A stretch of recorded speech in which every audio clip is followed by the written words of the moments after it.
To introduce our volunteering abroad certificates and bursaries. Cognizant of the fact, and you're probably aware, maybe you're not, that 2011 is the European Year of Volunteering.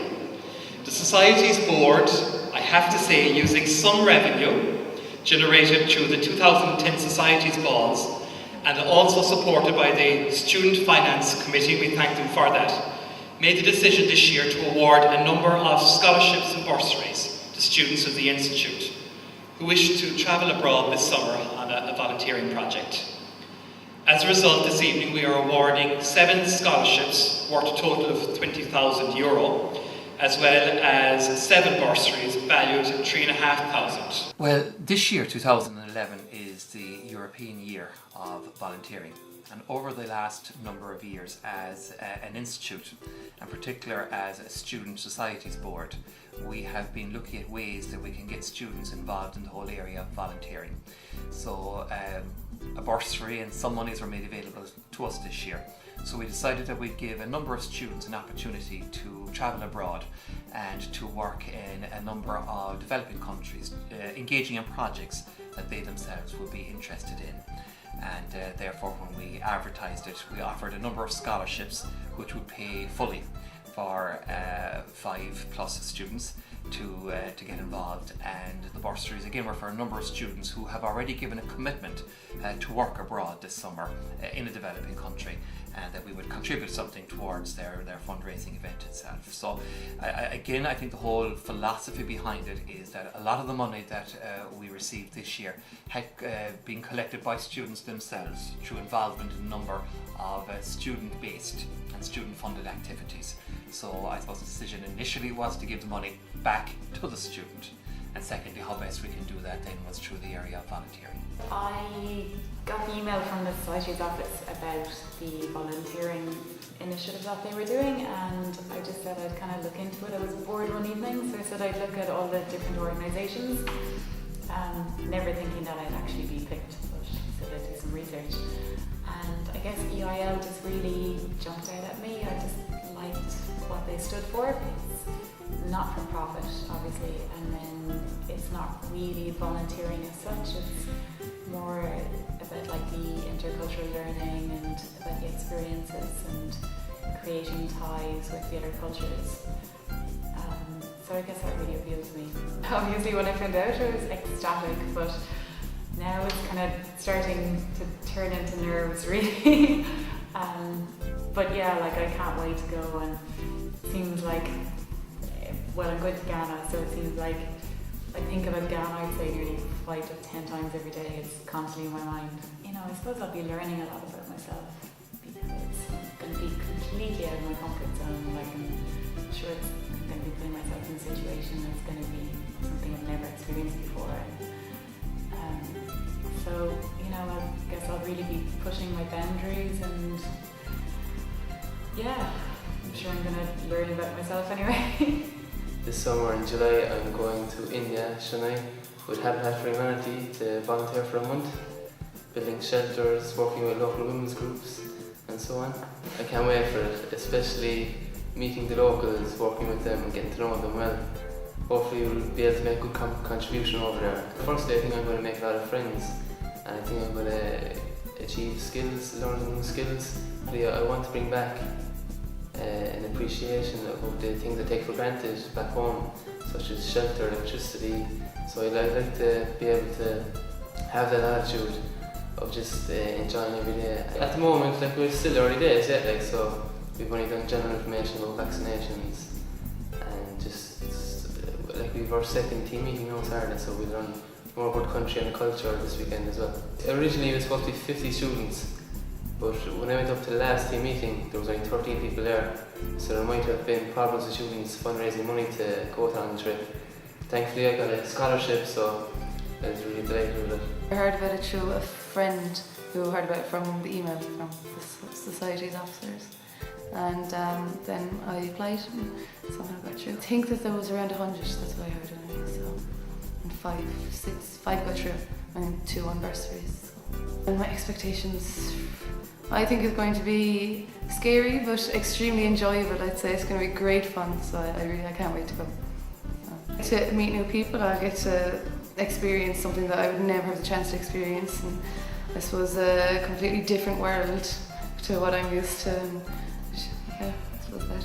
I'm always open to new experiences, so I think going on my own is probably a good thing. So I'm not relying on anybody else, it's just me, you know, and my own experiences.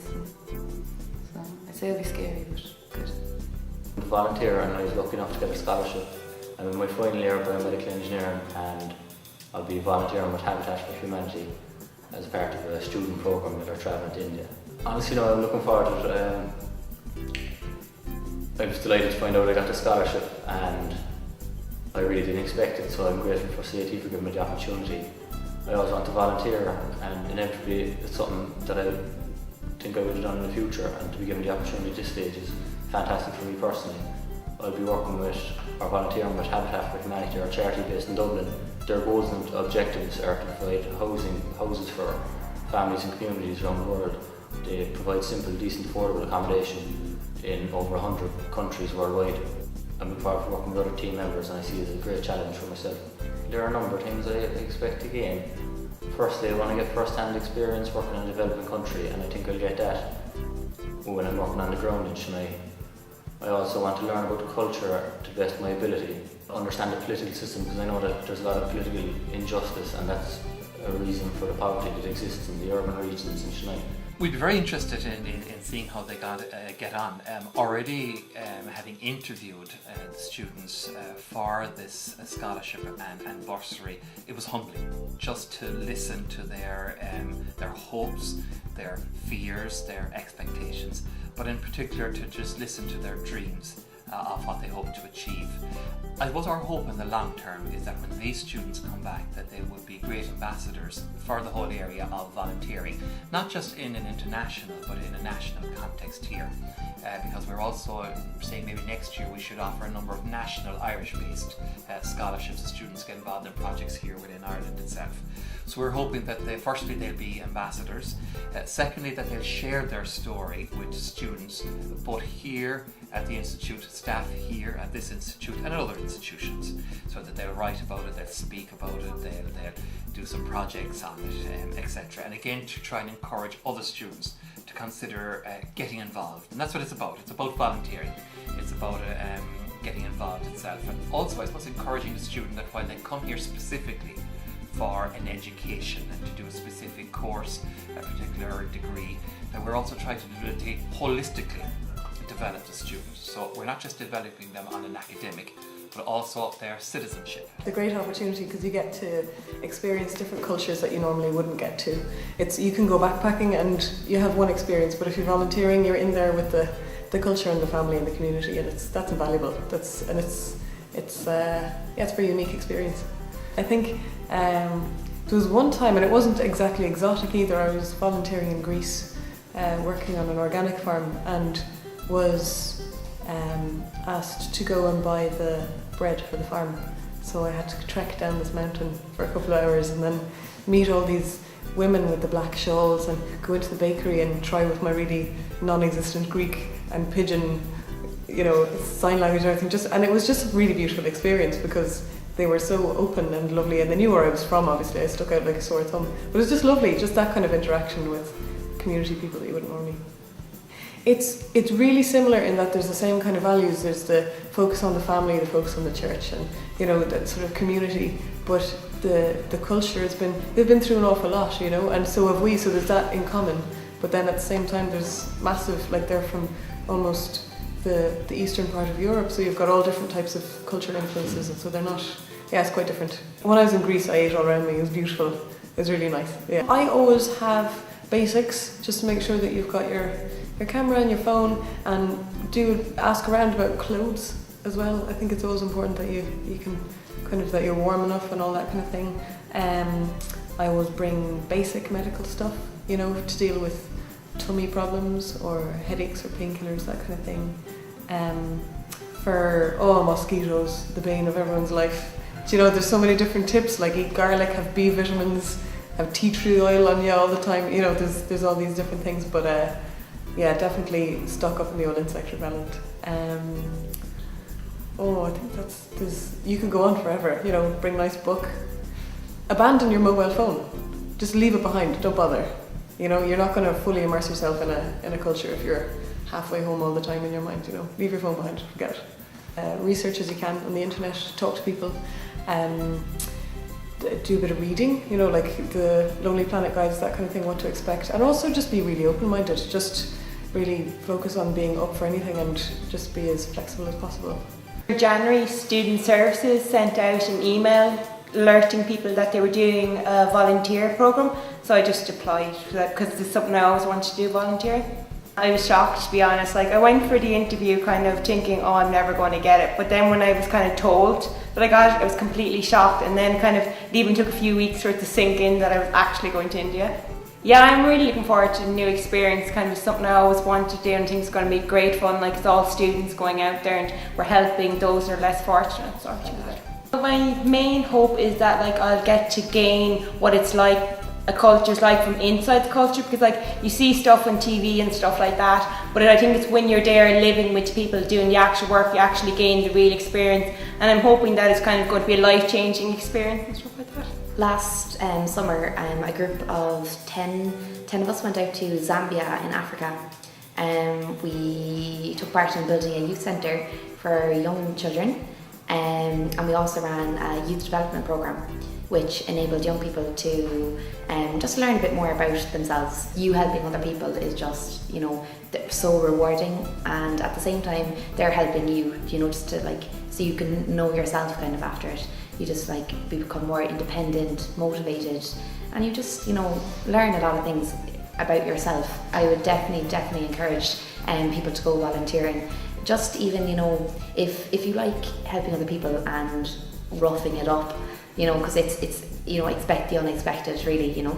And if people just are looking for an experience, to remember that this is definitely one.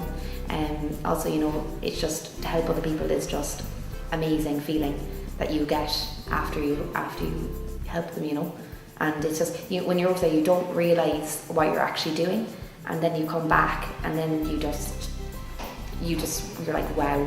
When we were over there, we went to the ordination of a priest, which in Ireland wouldn't be a big deal to us, but it's absolutely the biggest deal. It's a 4-day event.